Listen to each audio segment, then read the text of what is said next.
What is going on, everybody? This is the Negro Shotty, and today I'm going to be doing a review for season one of Marvel and Netflix's Luke Cage series. So I ended up binge watching this show over the weekend, over the span of 2 days. The series was 13 episodes long, and I gotta say, compared to something like Jessica Jones, in which one of the major criticisms that I guess, well, not really a major criticism, but sort of a minor criticism for that show is that, for me personally, I do think that that show was just one or two episodes longer than what it had to have been. Like, I think Jessica Jones should have been probably like 11 episodes, but it was the standard 13, I believe. And I don't want to say that the problem for Jessica Jones was like pacing or whatever, but it was more like once something was over, it was like, okay, there's like so much that kind of felt like padding, and kind of felt like it's just all these side characters that really they had an importance to the story, but it's like you kind of don't care about them. But anyway, not here to talk about Jessica Jones.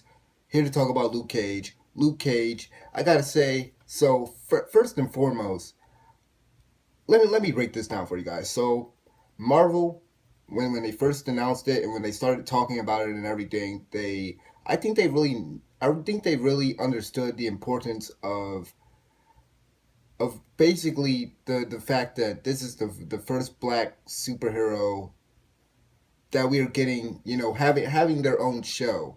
Because from my knowledge, and I could be wrong, but how many other black superheroes have a live action TV show, and how many of them have been successful and have resonated with a lot of fans and stuff? Like, how many of them have had a lot of good, positive, critical reception behind the show? Not many of them. If there are multiple ones, because I can't think of any black superheroes that have had their own show. And what's so crazy is, up until this point, the only black superheroes that we have seen, they've all been sidekicks.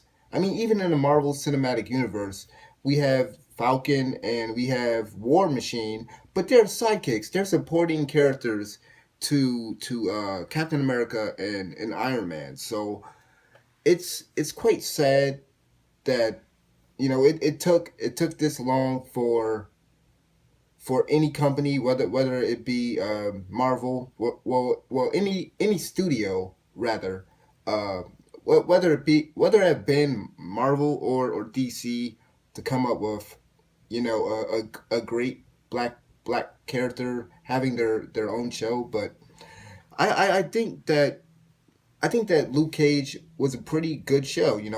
I watched, like I said, I watched all those episodes, and I really liked the character. The show surprised me in some moments. In some moments, I was surprised about some things. In certain moments, I felt that my initial impressions about certain characters were right, and then some of them were kind of wrong. And I'll probably dive into more detail about that later on in this review. But really just one of the things that I really like that they did with this show is how it all felt authentic. The entire world of Luke Cage, it felt authentic. Luke Cage takes place after Jessica Jones, and it takes place in Harlem, and the city of Harlem. And I'm sure that this was intentional by Marvel, but and I think this is what they set out to do, is basically Harlem itself is a character. It's a character. They elevated the city and its citizens, that they're like, the city's important. It's important to the overall story of the show, especially this season. And the citizens, as Luke goes around saving people and stuff, he gets acknowledgement and he gets praised by the people in the community. However, there's going to be and this isn't a spoiler because I'm gonna try to keep this review spoiler free, but the city's going to turn against him eventually, and that's what I like because this character, and this is one of the first things that I thought of after watching all these episodes is, okay, first of all, this guy, his power is basically he has indestructible skin, and this show, like, you can't really have a character that can go toe to toe with him, or at least on this show so far. So the characters, the villains that we got for this season, they they were a good match for him, not because that they can match him on a physical level, because obviously he has the power that he has, but the two villains for this season, Cottonmouth and Mariah Dillard, who was also introduced in Captain America: Civil War, I think they served as a great antagonist for Luke Cage, simply because the way that they were pretty much trying to put the public eye and put the community, try to get the community against Luke Cage. I mean, because that's all they can do. All they can do is pretty much threaten threaten the people that he cares about, threaten the people that he loves, threaten the city in a way, and really just threaten his way of life. Because when we first see Luke Cage, and like I said, I'm not going to try to dive into spoilers, but when we first get introduced to this character in this series, he's trying to lay low. He's trying to just get by through every day. He doesn't want to be bothered. He doesn't want to use his powers to really help people, but yet he does that. He's not going to be too hesitant to help people, even at the beginning of the show. So when something happens that, again, no spoilers, but when something happens that forces him to stop pretty much being on the sidelines and causes him to have to take action, he's gonna do it, and he's gonna save people, and he's gonna try to help people. And I like the character. I like the character of Luke Cage. I think the actor's name is what's his name? Mike Coulter. Mike Coulter did a great job. I think he did even better.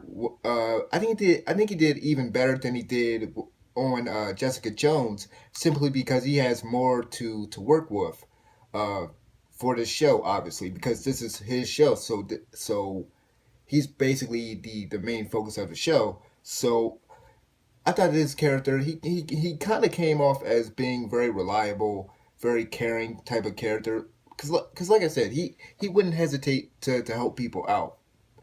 And as the show went on, we got to basically learn about his past, and his past is something that he's basically been running from. And as the show goes on and as things happen, he learns to basically let the past be the past and go forward.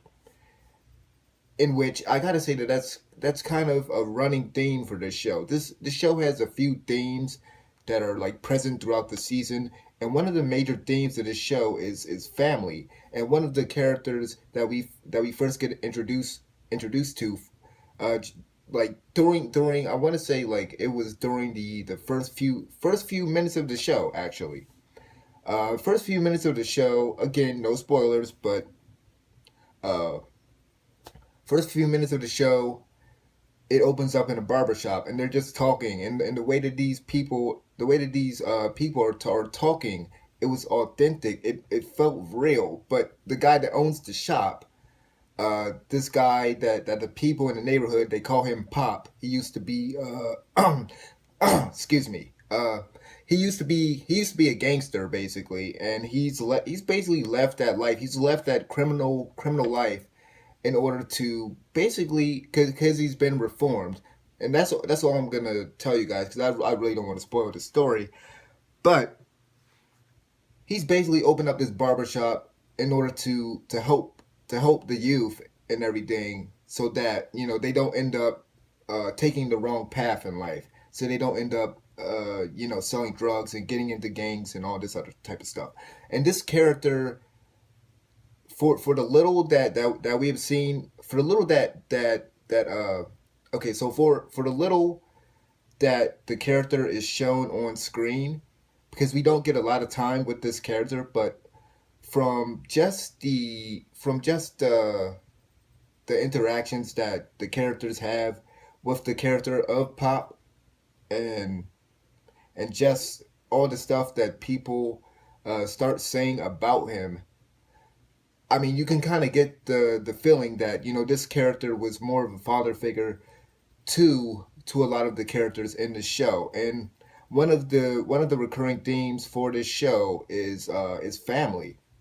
And it's actually interesting because the two villains, who I think I mentioned already in this review, Cottonmouth, who also goes by the name. Well, Cottonmouth is his Greek name, obviously. His actual name, Cornell. What was it? Cornell Stokes. So Cornell Stokes, aka Cottonmouth, and then you have his cousin, who is Mariah Dillard. Now, this show is all about family, like I said a second ago, and we get to see their past too.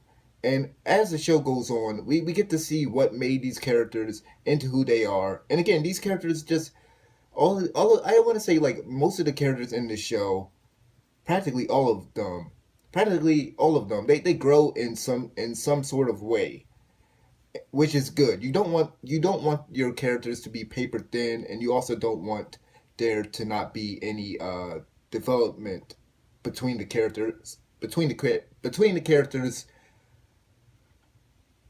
going from episode to episode. So that's what I liked. And I liked that by the end of the show, Luke Cage himself, he's grown more as a person. Whereas, if you compare the show to, like, Jessica Jones, by the end of the season, I don't care what anyone says, like, she was the same. She was literally the same person. She didn't change at all. She was unshaken by all of the stuff that happened. Even though, I love Jessica Jones. I love the show, but I'm just saying, like, she didn't change. But it was a different case here with Luke Cage. And speaking of the villains, and I hope I'm not being too scatterbrained with this review, because I'm trying to go I'm trying to go in some type of order here, so I don't really miss any points that I want to sort of bring up. But speaking of the villains and stuff, because I just want to say this, we all know Marvel doesn't have the greatest villains, but the Netflix side of things have been basically hitting it out of the park. I gotta say, so when I first saw the trailer for Luke Cage and I first saw Cottonmouth, I was like, okay, it's just gonna be another crime boss, another angry crime boss, which we've already got the angry crime boss. We already got the angry criminal. We already got that with Kingpin already. And it's not like I haven't seen this type of villain, or this type of antagonist in a different show, because I mean, Cottonmouth, he just looked like, judging from the trailer of this show, he kind of looked like he was going to be generic. But I did enjoy the character. I did enjoy the actor, and that's one thing I will say: the actors in the show, they bring it for the most part. And the only thing with Cottonmouth's actor, okay, so there was a few times where, like, he would do something and it would, like, literally bring me out of it. Whether it would be like this sort of smile that he has. Sometimes he would do just a small little smile, and it would kind of break me. It would kind of break me out of the show, to kind of take me out of the show. And then there was this one scene that unfortunately I can't really go into details about, because I said no spoilers. So there's this one scene that, like, he does something, and it's like that would work on Gotham, because this same thing that Cottonmouth does is something that happened on Gotham. It's something that Gotham did in season two, that I was like, yeah, it worked on Gotham because the show's kind of cheesy, but then on this show, it's supposed to be more grounded, so it's like, no, don't do that. That's a little bit too much, but they do that same thing twice, but then the second time they do it, it's done by a different character, so it's like, and it kind of works in the context of that scene. And I'm not saying that it didn't work the first time, but it was just like, I don't know, it just kind of took me out of it. But as far as the actor and as far as the Cottonmouth character, I enjoyed. There was a few scenes with him lashing out.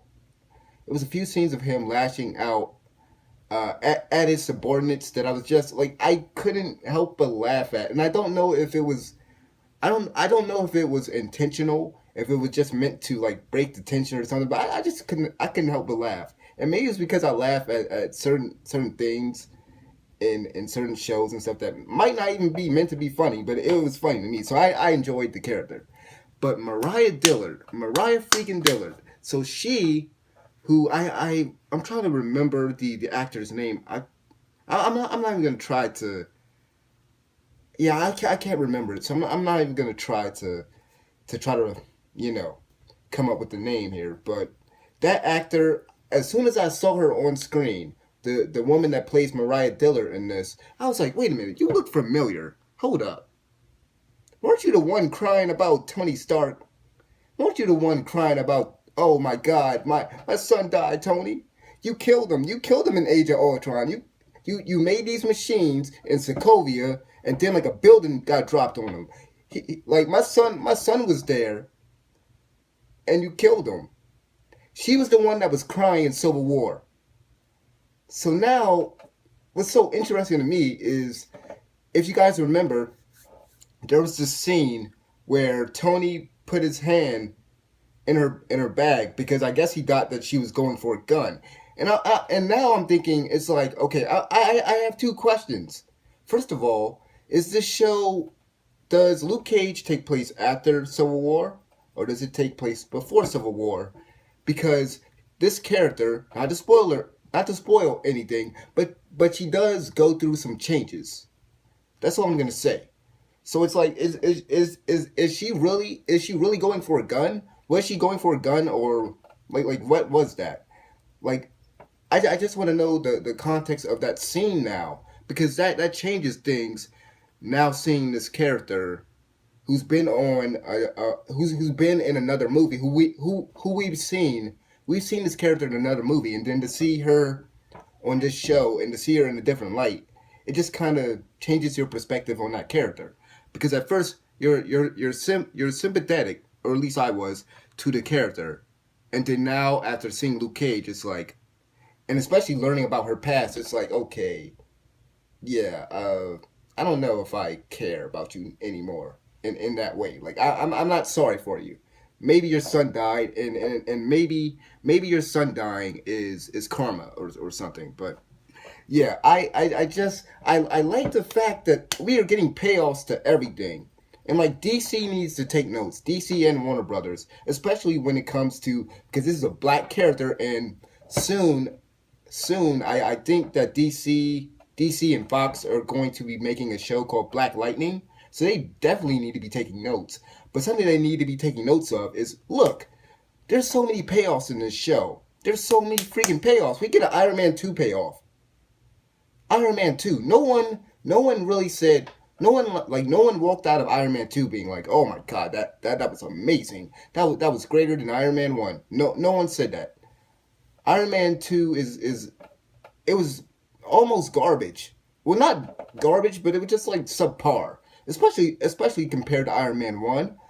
And I didn't expect, like I never would have expected to hear about Justin. I would never expect to hear the name Justin Hammer or Hammer Tech or Hammer anything besides Thor's hammer in the Marvel Cinematic Universe anymore. Like I get that they set up the Justin Hammer character, and from my knowledge, isn't he still in jail? So like his guns and his weapons are like still out there in the open, and I guess people are like selling it on the black market. So to know that we get a payoff to Iron Man 2 because they set up Justin Hammer and they set up Hammer Tech and everything like that.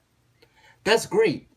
And we also get references to of course the Hulk and Captain America and stuff like that. We get references to the Avengers. You know, of course these Netflix series they keep referring to the Battle of New York.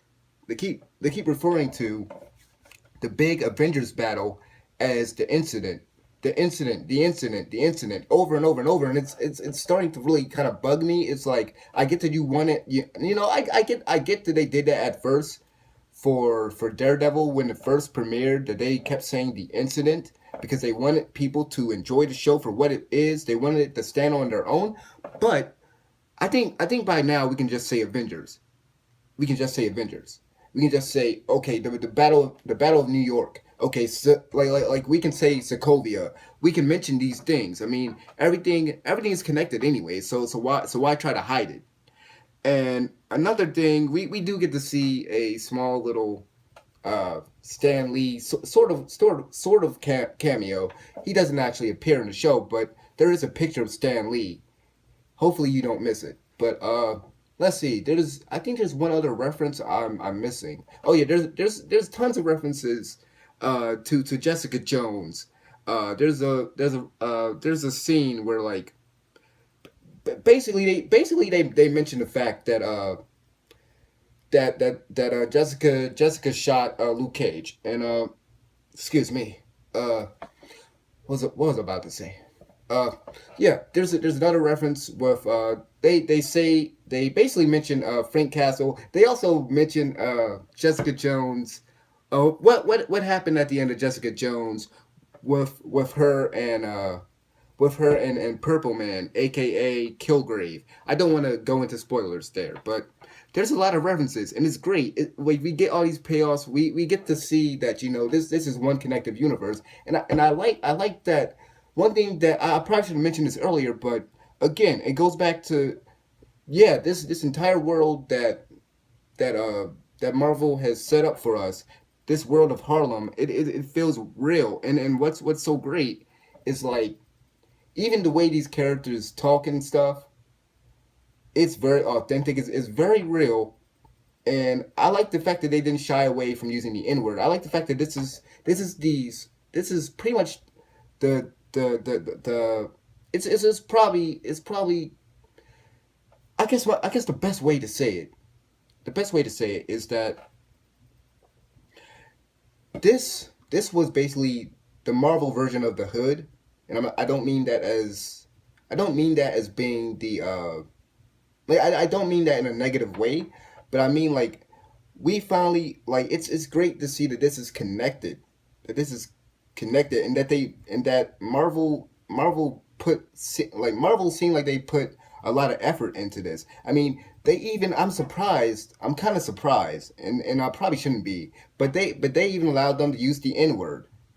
They allowed them to use the word nigga. I'm surprised they allowed them to do that. I mean, I guess I shouldn't be surprised because I mean Jessica Jones tackled some heavy subject matter. So I guess probably shouldn't be surprised, but I love the fact that they weren't scared to use the word nigga, or they weren't scared to really like dive into black culture or anything like that. Just because the Marvel Cinematic Universe has been predominantly white for most of the time, so it's great that there's this other side of the Marvel Cinematic Universe that we're seeing now, and that you know what these characters they don't overuse the word nigga. It's used in a way that it makes sense, if that makes sense. But again, I applaud them. I applaud Marvel for doing what they were doing with the show and doing what they did. And I feel like they executed on everything that they said that they were going for this show for the most part. I mean, when they were first talking about this show, they were talking about how they were going to draw inspiration from like from black. I'm trying to get the word out. Hopefully, I don't screw it up. Black exploitation films. There you go. they were drawing inspiration from those black exploitation films. Oh my God, I can't talk. They were drawing from those old films back in the day. Y'all know what I mean, like Dolomite stuff like that. And if you guys seen Black Dynamite, then y'all can kind of know what I'm talking about. Marvel said that they were going to be drawing from those old black films, and so I actually caught glimpses, and I kind of caught glimpses of that. Like I kind of saw the inspiration in different scenes. Like there's this one scene, again, not gonna spoil anything, but there's a scene. I'll say it like this. There's a scene with Cottonmouth and another gangster, and they're just like they're like standing, like they like one of the guys, they came to basically meet Cottonmouth, this other criminal, and so they're talking, and the way, like, I almost can't explain it, but you can tell that they really drew inspiration from old movies and stuff, and it's like, even like I guess it's an original soundtrack and original score for like some of the music, because some of the music sounds like something that you would hear back in the day. I lie to you not, but yet it works. It almost feels like this, like it almost feels like this show is almost out of time, like it's out of era, like it should have been made, like it should have been made back in the 70s or something. But then at the same time, it kind of, like, it's crazy because at the same time it still feels modern. It still feels modern, and it's just like another thing that I gotta mention. And I apologize for being so scatterbrained right now, but the lighting of this show, and I don't know if it's just me, but this show, it seems like it had more color in it. It seems like the show, like the colors were a lot brighter compared to Jessica Jones and Daredevil. And something I will say, like, even after watching all of these episodes back to back to back, unlike Daredevil season two, like with Daredevil season two, I was feeling the fatigue because once you, like, you can only see Daredevil, you can only see Matt Murdock, uh, flipping around, kicking and punching ninjas and stuff in the face so many times. Like once you hit that 1,000th time that that Matt Murdock ends up, beating people up as Daredevil, you start to get bored, or at least me. Like I was with Daredevil season two, there were some times where like the action was happening, and I was just like, okay, can we move this on? Can we get back to the drama? Because I will say this, that Marvel so far, they've done a great job they've done a great job at really just like putting the powers that these heroes have, or their abilities, putting that in the background, and putting like the character itself in the foreground, making sure that they're focusing on the character itself itself. I guess that's the right word to use there. But make sure that they focus on the characters themselves. That was the right word to use. Make sure that they focus on the characters themselves. But also know that this is supposed to be a superhero show.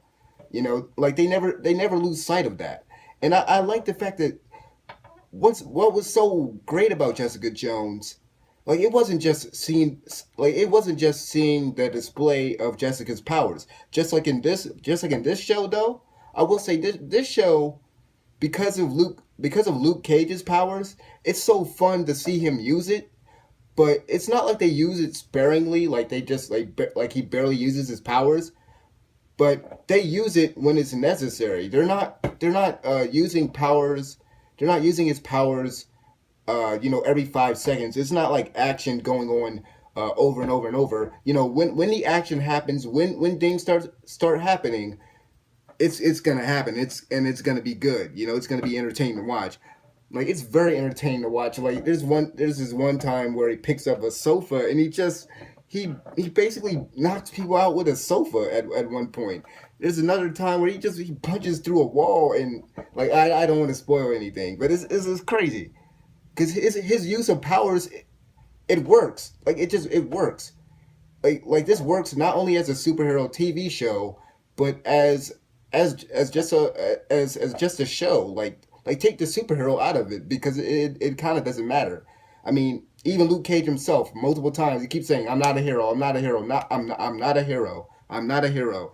But the city, like I said before, the city is important. His image, what the city pretty much thinks about this character, it matters. Their opinions matter, and I like I said before, I like the fact that this city, that Marvel made this city a believable city. I mean, every time that we see Luke Cage roaming the city, or that we see another character roaming the city, we get to see people walking around, kids playing basketball. One dude tries to sell bootleg DVDs and stuff like that. It's like it felt authentic. It felt real.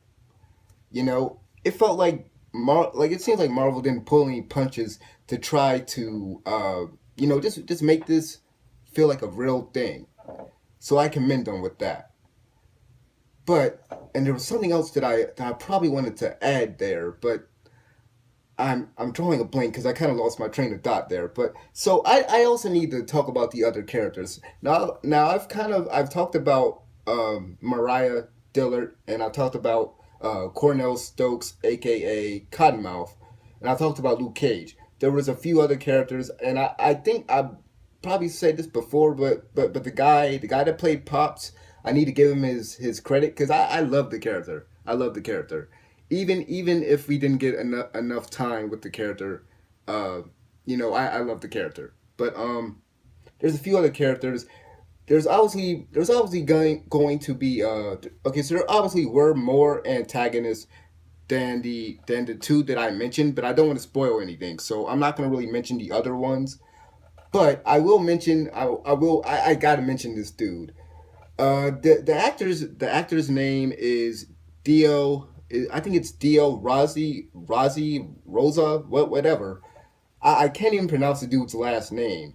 But this dude, and if you guys have seen this show by now, you know who I'm talking about. This guy looks like an evil version of Adam Sandler, an evil version of Adam Sandler that can actually act. Because this dude, there's this character named Shades in this show, and when he first steps when he first stepped onto the scene and everything, I couldn't help but laugh. I couldn't help but laugh. Like I said, there were a few things that kind of took me out of the show, but I don't think he was actually meant for like as the viewer for like this is just my opinion, and I could be wrong about this, but I don't think that he was meant to be like, as soon as you see this character, you're supposed to feel like, oh yeah, man, Luke Cage shouldn't mess with this guy, even though Luke Cage's first reaction, like when Luke Cage first sees this guy in the first, I want to say the first episode or the second episode of the show, his reaction to this dude is like, he's afraid, and it's because they have a past, and that's all I'm gonna say without spoiling anything. But like the character himself, he wasn't imposing, and that's the crazy thing, because he wasn't imposing. He wasn't a imposing character, but at the same time, you get a sense that he's very experienced in what he does. Like he knows what he's talking about. And this guy Shades Alvarez, he basically works for Cottonmouth's supplier, and that's pretty much all I can give you. Without going into spoilers. But I thought the actor did a great job. I thought he did a great job, and it's just crazy because the resemblance that he has with Adam Sandler is crazy. He's like an evil version of this dude. I lie to you not. That is his evil twin. But I just had to mention that character. I think this wouldn't have been a full review if I didn't mention this character, because he plays a big role in this show. So I had to commend the actor, and I had to mention him. So, and I think there's a few other things that I want to mention before I close this video out. So, first thing I gotta say, another thing that Marvel said that they were going to do with the show, they kept saying that, you know, music is going to be an important part of the show, and you can tell it is because Cottonmouth owns a club called the Harlem Paradise, and a lot of scenes go on in that club, and there's a lot of music. There's a lot of transitions from people dancing and people performing to like something else like let's say that something else is happening in the story. There's a transition from something's happening in the story to someone singing, someone performing at the club. A transition from something like somebody singing and you know something's happening uh, during the story, and those transitions, those work those work most of the time because of the music. The music either fits the mood or fits like the tone and everything like that. But there's some song selections that I want to say there's maybe one or two that I was like, okay, why did they choose this song? Why did they choose this song for this scene? You know, why did they choose this song to go with this scene? Because they're like switching back and forth.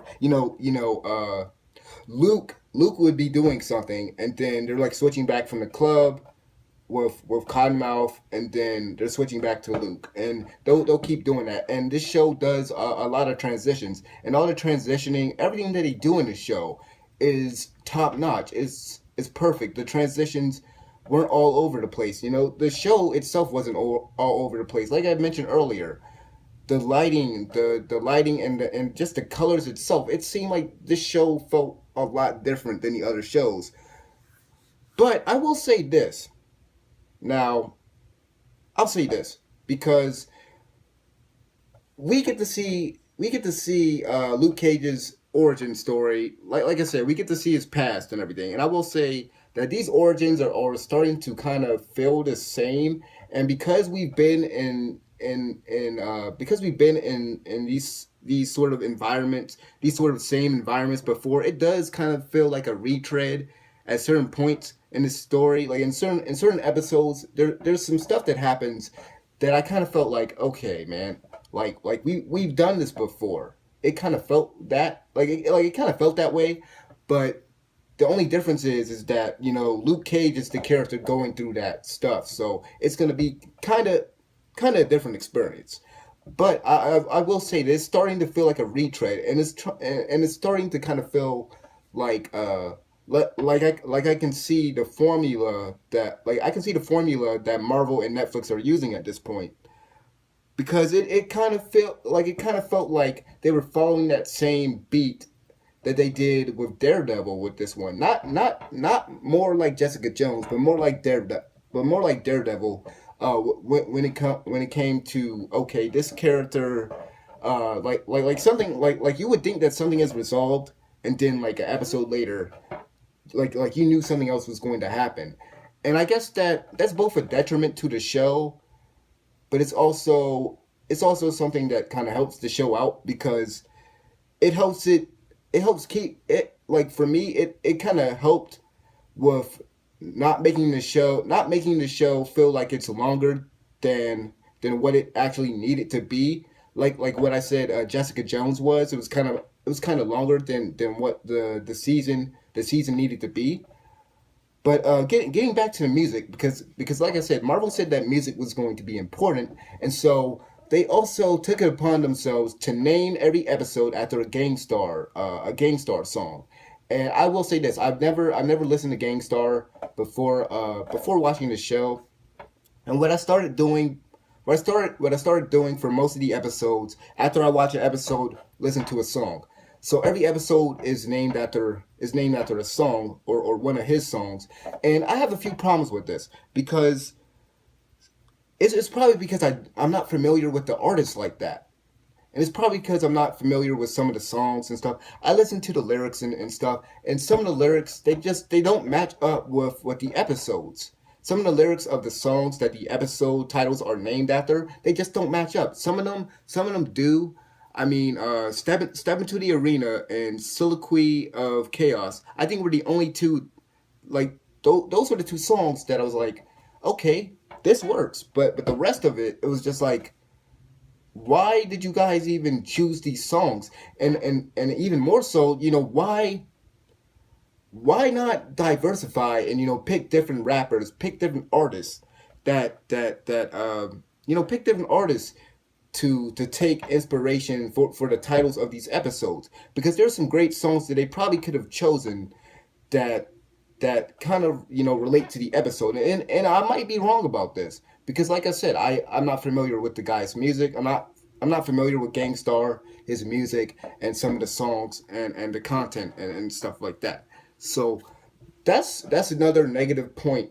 All right, so let me explain what just happened. My phone, oh my god, I hate my phone. This crap is so ignorant. So I was literally talking for at least like 10 or 15 minutes after what you just saw. And then I went to go to my phone.